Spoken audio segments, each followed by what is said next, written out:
Hi friends, எல்லாருக்கும் வணக்கம். இந்த வீடியோவில் நம்ம பார்க்க போகிறது ஒரு லாங் ப்ளவுஸ், அதாவது பாவாடைக்குரிய சட்டை. அது வந்து எப்படி நம்ம கட்டிங் போடுறது அப்படிங்கிறத இந்த வீடியோவில் பார்க்கலாம். இப்போ இதில் வந்து நான் 2 லைனிங் வச்சுருக்கேன். 2 ப்ளவுஸுக்கான லைனிங் ஒரே கட்டிங்காக தான் போட போகிறேன். அதனுடைய கட்டிங் ப்ரொசீஜர் என்ன அப்படிங்கிறத நீங்கள் இதில் பார்த்து தெரிஞ்சுக்கோங்க. இதற்கான மெஷர்மெண்ட்ஸ் வந்து இதில் இருக்குது. அதாவது என்னென்ன மெஷர்மெண்ட்ஸ் தேவை அப்படிங்கிறது உங்களுக்கு தெரியும். Chest round, waist round, seat round, உயரம், அதே மாதிரி கட்டு வேணும்னா, சைடு கட்டு வேணும்னா அதுக்கான உயரம், கையினுடைய நீளம், கையினுடைய சுற்றளவு, arm hole, shoulder, front neck, back neck. யூஸ்வலாக எல்லாத்துக்குமே இதே மெஷர்மெண்ட்ஸ் தான் நம்ம எடுப்போம். அதே மாதிரி தான் இதுக்கும் நம்ம எடுத்திருக்கோம். லென்த் அப்படிங்கிறது தான் அதிகமாக வரும். ஏன்னா அது எந்த அளவுக்கு அவங்களுக்கு லென்த்து தேவைப்படுதோ அந்த அளவுக்கு தான் நம்ம எடுக்க போகிறோம். அதே மாதிரி லாஸ்ட் வீடியோ வந்து ஷோல்டர் பற்றி போட்டிருந்தேன். அது நிறையாவே அதுக்கு கமெண்ட்ஸ் கொடுத்துருக்கீங்க. அதுக்கு தேங்க் பண்ணியிருக்கீங்க. ஏன்னா மெயினான ப்ராப்ளம் ஷோல்டர் அப்படிங்கிறது வந்து ப்ளவுஸுக்கு ரொம்ப இம்பார்ட்டன்ட். அந்த வீடியோ பார்க்காதவங்க இதுக்கு முன்னாடி வந்த வீடியோவை நீங்கள் பார்த்து அதனுடைய டவுட்ஸ் எல்லாம் நீங்கள் தெரிஞ்சுக்கோங்க. அதே மாதிரி ப்ளேலிஸ்ட்லேயும் நான் நிறைய ஆல்ட்ரேஷன் சேஞ்சஸ் பண்ணி வச்சுருக்கேன். உங்களுக்கு ஈஸியாக அதில் போய் என்ன டவுட் அப்படிங்கிறத தெரிஞ்சுக்கிறதுக்காக. அதனால் நீங்கள் போய் ஈஸியாக இப்போ வந்து என்ன ஒரு டவுட்டோ அதை டைப் பண்ணிங்க அப்படின்னா அந்த ப்ளேலிஸ்ட்டில் நீங்கள் போய் பார்த்துக்கலாம். ப்ளேலிஸ்ட் அப்படிங்கிறது நம்ம சேனலை சப்ஸ்கிரைப் பண்ணிவிட்டு அந்த சிம்பிளை ஆன் பண்ணிங்க அப்படின்னா அதில் வீடியோஸ், ப்ளேலிஸ்ட் அப்படிங்கிற அந்த இதெல்லாமே வரும். அதில் போய் பார்த்தீங்கன்னா செப்பரேட்டாக இருக்கும். அதாவது churidar, blouse, doubts, fashion designing class அப்படிங்கிறது, யூனிஃபார்ம் அந்த மாதிரி இருக்கும்போதெல்லாம் அதை தனித்தனியாக பிரித்து போட்டிருக்கிறனால உங்களுக்கு இன்னும் கொஞ்சம் ஈஸியாக இருக்கும். நம்ம சேனலை சப்ஸ்கிரைப் பண்ணாதவங்க சப்ஸ்கிரைப் பண்ணிக்கோங்க. பக்கத்தில் இருக்க பெல் சிம்பிளை ப்ரெஸ் பண்ணிட்டீங்க அப்படின்னா ஆல் அப்படிங்கிற ஒரு சிம்பிள் வரும். அதை ஆன் பண்ணி வச்சுக்கோங்க. நான் வீடியோஸ் போடும்போது எல்லாமே உங்களுக்கு தவறாமல் நோட்டிஃபிகேஷன் வரும். எந்த ஒரு வீடியோவுமே நீங்கள் மிஸ் பண்ணாமல் பார்க்கலாம். உங்களுடைய டவுட்ஸை வந்து கம்பல்சரி நீங்கள் கமெண்ட்ஸில் போடுங்க. அதே மாதிரி லைக் பண்ணுங்கள். உங்களுக்கு ஏதாவது அதில் பிடிக்கல அப்படின்னாலும் டிஸ்லைக் பண்ணலாம். அது உங்களுடைய விருப்பம். அதே மாதிரி ஷேர் பண்ணுங்கள். நிறைய பேருக்கு யூஸ்ஃபுல்லாக இருக்கிற விஷயங்களை நம்ம பகிர்ந்து கொடுத்தா தான் அவங்களுக்கும் அதில் இருக்க டவுட்ஸ் எல்லாம் கிளியர் ஆகும். இப்போ வந்து நம்ம இந்த வீடியோவை வந்து பார்க்கலாம். இதில் வந்துட்டு நான் வந்து ஒரு 1.5 மீட்ரு, கிட்டத்தட்ட 2 மீட்ரு லைனிங் வந்து இதில் இருக்குது. இப்போ இது வந்து ஸ்லீவ் பார்த்திங்கன்னா லாங் ஸ்லீவ். அப்போ அந்த லாங் ஸ்லீவுக்கு தகுந்த மாதிரி நம்ம துணி எடுக்கணும். உயரம், அதனுடைய லாங் ஸ்லீவ் இதெல்லாமே பார்த்து தான் நம்ம ஒரு லைனிங் கிளாத்தோ இல்லை மேல் கிளாத்தோ நம்ம எடுக்கணும். அப்படின்னு நான் எப்படி கிளாத் எடுக்கணும் அப்படிங்கிற மெத்தடும் நான் உங்களுக்கு எவ்வளோ கிளாத் தேவைப்படும் அப்படிங்கிறதையும் நான் சொல்லியிருக்கேன். இப்போ இதில் பார்த்தீங்கன்னா இந்த ஓப்பன் சைடு, அதாவது லென்த்தாக நான் மடித்து போட்டிருக்கேன். இதனுடைய ஓப்பன் சைடு வந்து என் பக்கம் வர மாதிரி நான் வச்சுருக்கேன். எப்போவுமே யூஸ்வலாக நம்ம ஃபோல்டிங் சைடு தான் நம்ம பக்கம் வைப்போம். இதில் வந்து ஓப்பன் பேக்கில் வரனால இதனுடைய பேக் சைடை வந்து நான் இந்த சைடு வந்து இப்படி கொடுத்துருக்கேன். இந்த ஓப்பன் வந்து என் பக்கம், அதாவது செல்வெஜ் வந்து என் பக்கம் வர மாதிரி நான் கொடுத்துருக்கேன். இப்போ இதில் கீழே இருக்க இதனுடைய இதை வந்து நம்ம ஸ்ட்ரைட் பண்ணிக்குவோம். ஸ்ட்ரைட் பண்ணிவிட்டு இதை நம்ம கட் பண்ணி ரிமூவ் பண்ணிக்கலாம். இதுக்கப்புறம் இதை வந்து ஒரு 1.5 இன்ச் அளவுக்கு நம்ம ஃபோல்டு பண்ணிக்கலாம். இது எதுக்காக அப்படின்னா நம்ம ஊக்பட்டியும் அந்த வி பட்டியும் செப்பரேட்டாக இதில் அட்டாச் பண்ண தேவையில்லை. இதுலேயே வந்து நம்ம ஃபோல்டு பண்ணிக்கலாம். அதுக்காக தான் இதை வந்து நான் ஃபோல்டு பண்ணுறேன். இப்போ இதுக்கு வந்து கீழே உங்களுக்கு எவ்வளோ வேணுமோ அந்த அளவுக்கு நீங்கள் கீழே, இது வந்து ஃபோல்டிங்காக அடித்து திருப்புறது, ஃபோல்டிங் எப்படி உங்களுக்கு வேணுமோ அதுக்காக கீழே கிளாத் விட்டுக்கோங்க. அதுக்கப்புறம் இதனோட உயரம் பார்த்திங்கன்னா 21 இன்ச் வந்து கேட்டிருக்காங்க. அப்போ 21 இன்ச் நமக்கு ரெடியாக வரணுன்னா இங்கே கீழே நம்ம கிளாத் விட்டாச்சு. மேலே ஷோல்டருக்காக ஒரு 1/2 இன்ச்சு நம்ம இதில் சேர்த்திக்கலாம். இப்போ இதனுடைய ஷோல்டர் அளவு, இப்போ இதில் வந்து பார்த்திங்கன்னா 12 இன்ச்சு தான் ஷோல்டர் அளவு வருது. இது வந்து மேக்ஸிமம் ஒரு க்ளோஸ் நெக் மாதிரி தான் நெக்கு கொடுத்துருக்காங்க. அதாவது சின்ன அளவு தான், ஒரு 4.5 அப்படி தான் கொடுத்துருக்காங்க. அப்போ நெக்கு நம்ம மேலே போகும்போது 1/2 ஷோல்டரே வச்சுக்கோங்க. ஏன்னா நம்ம கம்மி பண்ணிட்டோம் அப்படின்னா அந்த நெக்கு சின்னதாக இருக்கும்போது இழுக்கும்போது ஃப்ரண்ட் அண்ட் பேக்கில் ஆர்ம் ஹோல் வந்து இழுத்துட்டு வரும். அப்போது வந்து சுருக்கம் வரும். இதுவே நெக்கு டீப்பாக இருந்துச்சு அப்படின்னா நம்ம ஷோல்டர் அளவை நம்ம குறைச்சிக்கலாம். இப்போ இதில் வந்து நான் 1/2 ஷோல்டர் நான் 6 இன்ச் அப்படியே வைக்கிறேன். ஆர்ம் ஹோலும் அதே அளவு நான் அப்படியே வைக்கிறேன், 6 இன்ச்சு.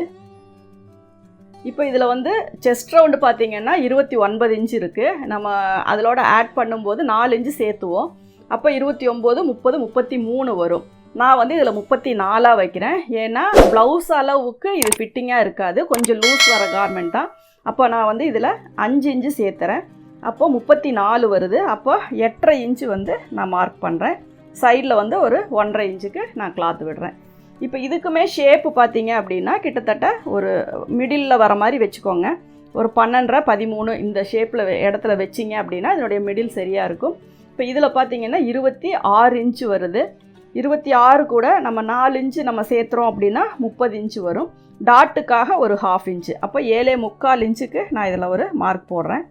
இப்போ இங்கே வந்து கீழே பார்த்தீங்கன்னா கட்டு கேட்டிருக்காங்க. அப்போ ஒரு 3 இன்ச்சுக்கு நம்ம ஒரு மார்க் பண்ணிவிட்டு இந்த இடத்துல இது எப்பவும் போல் நம்ம 34 35 அந்த அளவுக்கு இங்கே இருக்கிற அளவை விட இங்கே 8.5 வைக்கிறோன்னா இங்கே ஒரு 1/2 இன்ச்சு சேர்த்திக்கோங்க.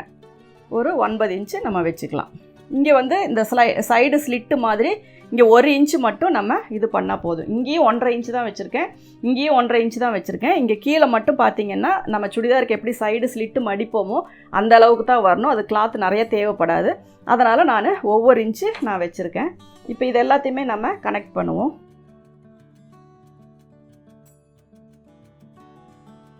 இப்போ இதுதான் வந்து நமக்கு பேக் போர்ஷன். ஆம்ஹோல் வந்து மார்க் பண்ணிக்கோங்க. அதே மாதிரி இதில் நெக்கு பார்த்தீங்க அப்படின்னா நம்ம ஒரு 2.5 இன்ச்சுக்கு மார்க் பண்ணிக்கலாம். இப்போ இதில் வந்து நான் 2.5 வைக்கிறேன். ஃப்ரண்ட் நெக் வந்து கேன்வாஸில் கட் பண்ணும்போது 2.25 வச்சு நம்ம கட் பண்ணிக்கலாம். இப்போ பேக் நெக் வந்து இதில் 4.5 தான் கேட்டிருக்காங்க. 1/2 இன்ச்சு சேர்த்து 5 இன்ச்சு வைக்கிறேன். இப்போ இந்த நெக்கை வந்து நம்ம இதில் கட் பண்ணிக்கலாம். இது வந்து நம்ம எப்பவும் போல் ஒரு நார்மலாக நெக்கு பட்டையாக வச்சோ இல்லை அடித்து திருப்புறதோ எப்படி வேணாலும் இதை ஃபினிஷ் பண்ணிக்கலாம். இப்போ இதில் வந்து ஆம்ஹோல் வந்து நமக்கு 7 இன்ச்சு வரணும். மேலே 1/2 இன்ச்சு விட்டுட்டு இப்படி மெஷர் பண்ணி பார்த்துக்கோங்க. 7 இன்ச்சு, இது 6.25 வருது. கட் பண்ணும்போது உங்களுக்கு 7 இன்ச்சு கரெக்டாக வந்துடும்.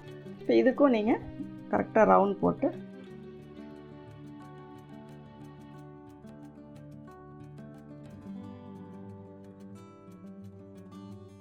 இப்போ இதில் ஒரு நாச், இதோட ஃபோல்டிங் பண்ணுறனால இதில் ஒரு நாச் போட்டுக்கோங்க. இப்போ இதில் வந்துட்டு பேக் எடுத்தாச்சு. இப்போ இதை வச்சு அப்படியே ஃப்ரண்ட் வந்து நம்ம கட் பண்ணிக்கலாம்.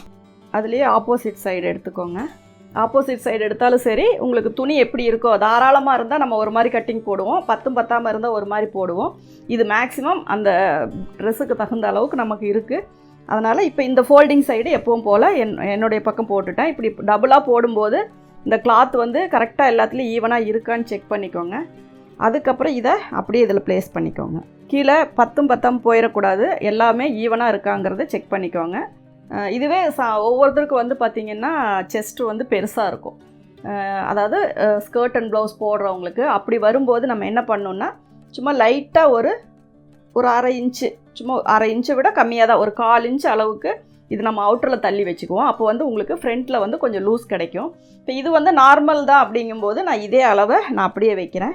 இப்போ இதை வந்து இதே மெஷர்மெண்ட்டுக்கு கட் பண்ணிக்கலாம். நெக்கு வந்து கட் பண்ணிடக்கூடாது.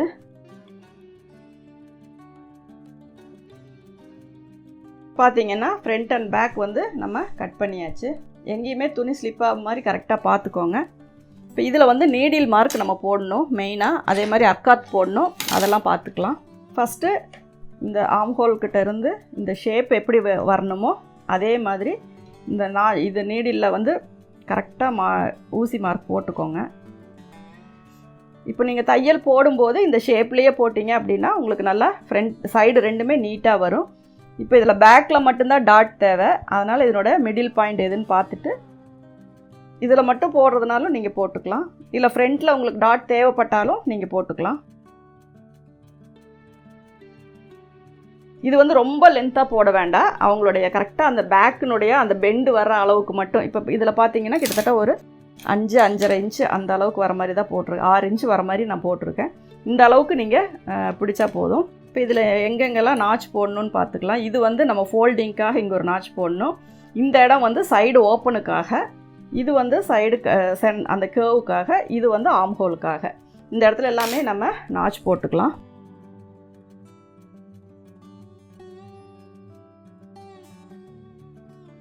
இப்போ இதுக்கப்புறம் நம்ம பேக்கை வந்து எடுத்துக்கலாம்.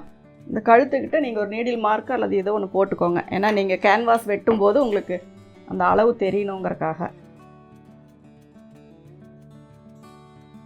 இப்போ இதில் ஃப்ரண்ட்டில் வந்து ஆம்ஹோல் நம்ம கட் பண்ணணும்.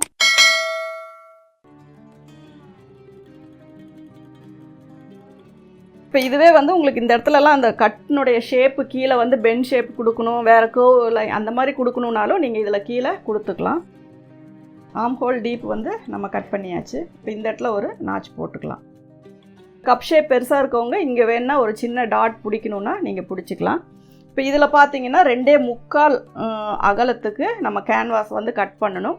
நெக்கினோட உயரம் பார்த்திங்கன்னா 4.5 இன்ச்சு வருது. அந்த அளவுக்கு நம்ம வந்து நெக்கு வந்து என்ன டிசைன் வேணுமோ அதை கேன்வாஸில் கட் பண்ணி இதில் நம்ம அட்டாச் பண்ணிக்கலாம். இப்போ இதுக்கப்புறம் ஸ்லீவ் வந்து இதில் எப்படி கட் பண்ணுறது அப்படிங்கிறத பார்க்கலாம். இப்போ ஆம் ஹோல் பார்த்திங்கன்னா 14 இன்ச்சு வருது. ரெண்டும் ஈவனாக ஒரே மாதிரி வச்சுக்கோங்க. இங்கேயுமே கிளாத் வந்து அன்ஈவனாக இருந்தாலும் கரெக்டாக வர மாதிரி மெஷர் வச்சுக்கோங்க.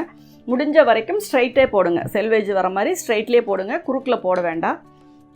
இப்போ இதனுடைய கரெக்டான இது பார்த்து அதில் ஃபோல்டிங் பண்ணிக்கோங்க.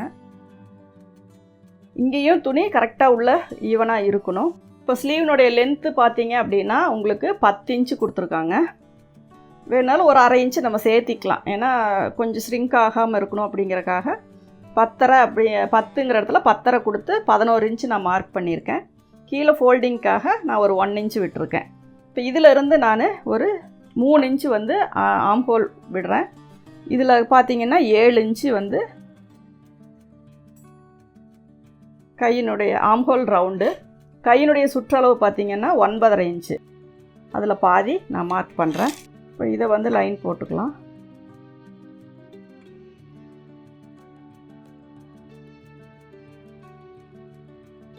நீங்கள் ஆம் ஹோல் ஸ்கேல் இருக்கவங்க அதை ஸ்கேல் வச்சு இந்த லைன் போட்டுக்கோங்க. அதாவது அந்த வளைவு போட்டுக்கலாம். இல்லாதவங்க கையிலேயே எப்பவும் போல் ஃப்ரீ ஹேண்டாகவே. இப்போ இதனுடைய கையினுடைய நீளம் பார்த்தீங்க அப்படின்னா நான் 1/2 இன்ச்சு சேர்த்திருக்கிறனால 10.5 + 1/2 இன்ச்சு அப்படிங்கிறது வந்து ஸ்டிச்சிங்க்காக. கையினுடைய சுற்றளவு பார்த்திங்கன்னா 9.5 இன்ச்சு. அதில் பாதி வந்து 4.25 நான் வச்சுருக்கேன். இப்போ எப்போவுமே இந்த இடம் மட்டும் நம்ம ஜாயின் பண்ணுற இடத்துல கொஞ்சம் லைட்டாக இப்படி ஸ்ட்ரைட் பண்ணிக்கோங்க. அப்போ தான் வந்து உங்களுக்கு ஃப்ரண்ட் ஆம் ஹோலில் கொஞ்சம் சுருக்கம் இல்லாமல் இருக்கும். நீங்கள் வெட்டும்போது இதில் இந்த கர்வ் வெட்டினீங்கன்னா இந்த இடத்துல தைக்கும் போதும் நீடிலில் மார்க் போட்டு அதே மாதிரி நம்ம ஸ்டிச் பண்ணிக்கலாம். இப்போ ஆம் ஹோல் வந்து மெஷர் பண்ணிக்கோங்க. 7 இன்ச்சு வருது.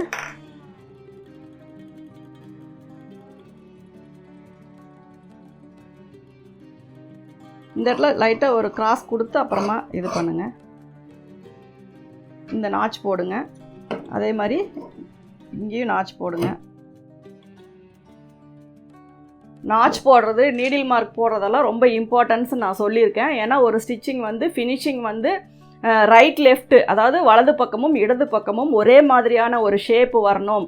வலது கையாக இருக்கட்டும் இடது கையாக இருக்கட்டும் அதோடைய சுற்றளவில் இருந்து எல்லாமே வந்து ஒரே மாதிரி வரணும். அப்படின்னா நம்ம நீடிலில் வந்து இப்போ 4 கிளாத்லேயும் நீடில் போடும்போது உங்களுக்கு எப்படி நீங்கள் மாற்றி களைச்சி வச்சாலும் மறுபடியும் வச்சு ஸ்டிச் பண்ணும்போது அந்த நீடில் மார்க் வந்து ஒரே இடத்துல வந்து நீங்கள் தையல் போட்டிங்க அப்படின்னா உங்களுக்கு வந்து அந்த ஃபினிஷிங் வந்து நீட்டாக கிடைக்கும். இப்போ இந்த இடத்துல பார்த்தீங்கன்னா நான் லைட்டாக இந்த இடத்துல தான் தையல் வரணும் அப்படிங்கிறக்காக தான் இந்த நீடிலில் நான் மார்க் போடுறேன். இப்படி போட்டுட்டோம் அப்படின்னா இதே இடத்துல தான் நம்ம வந்து ஸ்டிச் பண்ண போகிறோம். அதுக்கு தகுந்த மாதிரி நீங்கள் அதில் பெண்டு கொடுத்துக்கோங்க. இப்போ நான் 2 இது ஒன்றா வெட்டிகிட்டு இருக்கேன். நீங்கள் அதில் கன்ஃபியூஸ் பண்ணிக்க வேண்டாம் 2 கலராக இருக்கே அப்படின்ட்டு. இப்போ இதை வந்து நம்ம ஓப்பன் பண்ணிவிட்டு இதே இங்கே வந்து ஒரு 1/2 இன்ச்சிலேருந்து இதே ஷேப்பில் தான் நான் வெட்ட போகிறேன். இதை வந்து இப்படியே கொஞ்சம் உள்ளே தள்ளி எடுத்துட போகிறேன். இதுக்குன்னு தனியாக நீங்கள் ரொம்ப ஒன்றும் ஸ்ட்ரெயின் பண்ணிக்க வேண்டாம். இதே ஷேப்பு தான்.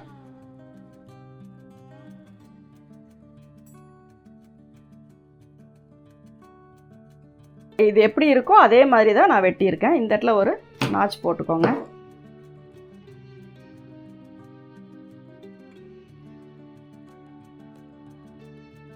இப்போ பார்த்தீங்கன்னா ஸ்லீவ் வந்து நம்ம கட் பண்ணியாச்சு. இப்போ இந்த ஸ்லீவ் பார்த்தீங்கன்னா இதுக்கு கரெக்டாக மேட்ச் ஆகுதான்னு செக் பண்ணிக்கோங்க. இதில் கரெக்டாக நீங்கள் இப்படி வைக்கும்போது இந்த இடத்துல ஒரு 1/2 இன்ச்சு இதில் போயிடும். அதுக்கப்புறம் இதை தைக்கும்போது இந்த அளவு ரெண்டும் உங்களுக்கு கரெக்டாக வந்துடும். இப்படி தைக்கும்போது இது ரெண்டுமே உங்களுக்கு ஈக்குவலாக வந்துடும். இதை வந்து நம்ம தனித்தனியாக செப்பரேட்டாக எடுத்துக்குவோம். நெக்கு வந்து யூஸ்வலாக நம்ம என்ன நெக்கு வேணுமோ அதை கேன்வாஸில் 2.25 அகலத்துக்கு வச்சு எவ்வளோ உயரமோ அதோட 1/2 இன்ச்சு சேர்த்து என்ன டிசைன் வேணுமோ அதை நீங்கள் மார்க் பண்ணி வரைஞ்சிக்கலாம். எக்ஸ்ட்ரா கிளாத்தெல்லாம் நமக்கு நெக்கு ஒட்டுறதுக்கு இது பண்ணுறதுக்கெல்லாம் நம்ம யூஸ் பண்ணிக்கலாம். மெயினாக இதுதான் நம்மளுக்கு வெட்டின பீஸு. இப்போ இதை வந்துட்டு நம்ம மெயின் கிளாத்தில் எப்படி வைக்கிறது அப்படிங்கிறத பார்க்கலாம். பிங்க்கில் வெட்டிக்குவோம். ஃபஸ்ட்டு வந்து இதில் நம்ம ஸ்லீவை மட்டும் கட் பண்ணிடலாம். இந்த அளவுக்கு இப்படி மடிச்சுட்டு ஸ்லீவை இதில் வச்சுட்டு இது எல்லாமே அடித்து திருப்புற மாதிரி தான் வரும். ஏன்னா ரொம்ப எக்ஸ்ட்ராவாக கிளாத் கொடுத்தோம்னா உங்களுக்கு ரொம்ப திக்னஸ் அதிகமாயிரும்.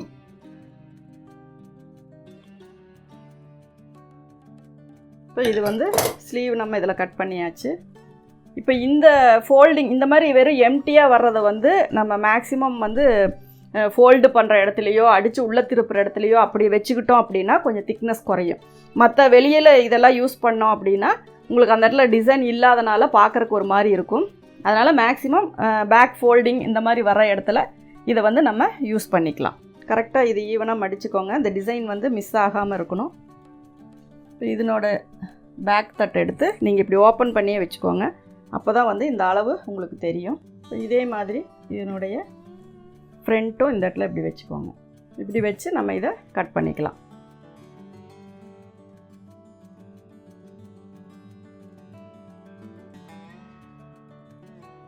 இப்போ இதில் வந்து நமக்கு டிசைனை பொறுத்த வரைக்கும் எல்லாம் ஒரே மாதிரி ஈவனாக இருக்குது. அப்படிங்கும்போது நம்ம இதை எந்த ஷேப்பில் வேணாலும் நமக்கு துணி எப்படி வேணுமோ அதுக்கு தகுந்த மாதிரி அட்ஜஸ்ட் பண்ணி நம்ம கட் பண்ணிக்கலாம். சம்டைம்ஸ் என்ன ஆகுனா டிசைனுடைய அந்த ஆங்கிள் வந்து ஒரே மாதிரி இருக்கும். ஒன்றா மேல் பக்கம் போகிற மாதிரியோ இல்லை கீழே வர மாதிரியோ அந்த மாதிரி ஏதாவது டிசைன் கொடுத்துட்டாங்க அப்படின்னா நம்ம மேக்ஸிமம் அந்த டிசைன் எப்படி இருக்குது அப்படிங்கிறத தான் மெயினாக பார்க்கணும். ஃப்ரண்ட் அண்ட் பேக் ரெண்டுலேயும் ஒரு பக்கம் மேலே ஸ்ட்ரைட்டாக போச்சுன்னா பேக்லேயும் அதே மாதிரி தான் வைக்கணும். கீழே டவுன் வர மாதிரி வச்சிங்கன்னா பேக்லேயும் அதே மாதிரி வைக்கணும். அப்படி வச்சிங்க அப்படின்னா தான் அது பார்க்குறதுக்கு நல்லா நீட்டாக இருக்கும். நம்ம துணி வந்து அந்த மாதிரி இடத்துல வந்து கொஞ்சம் பார்த்து கவனமாக தான் துணி எடுக்கணும். ஏன்னா கம்மியாக எடுத்துட்டோம் அப்படின்னா டிசைன் வந்து சேஞ்ச் ஆகும். இப்போ இதில் பார்த்தீங்க அப்படின்னா ஃப்ரண்ட் அண்ட் பேக் எல்லாமே நம்ம கட் பண்ணியாச்சு. இப்போ இதை வந்து நம்ம ஃபோல்டு பண்ணி ஊக்பட்டி எல்லாமே இதுலேயே நம்ம வச்சுக்கலாம். அதனால் எக்ஸ்ட்ராவாக அட்டாச் பண்ண தேவையில்லை. இப்போ இதை வந்து இதில் அப்படியே நம்ம கீழ்ப்பக்கமாக அடித்து திருப்பிட்டு நெக்கு என்ன வைக்கிறோமோ அதை அயன் பண்ணி இதில் பேட்ச் பண்ணிக்கலாம். ஸ்லீவ் அதே மாதிரி தான். இந்த மாதிரி வச்சு நம்ம ஒரு லாங் ப்ளவுஸ் கட் பண்ணோம் அப்படின்னா உங்களுக்கு தைக்கிறதுக்கும் ஈஸியாக இருக்கும். அதே மாதிரி அந்த எந்தெந்த இடத்துல என்னென்ன மெஷர்மெண்ட்ஸு அதுக்கு நீடில் மார்க்கு நாச்சஸ் எல்லாம் போடுறனால உங்களுக்கு சீக்கிரமாகவும் அந்த ப்ளவுஸை வந்து ஸ்டிச் பண்ண முடியும். இப்போ இந்த வீடியோ உங்களுக்கு பிடிச்சிருக்குன்னு நினைக்கிறேன். பிடிச்சிருந்தால் லைக் பண்ணுங்கள், ஷேர் பண்ணுங்கள். Thank you viewers.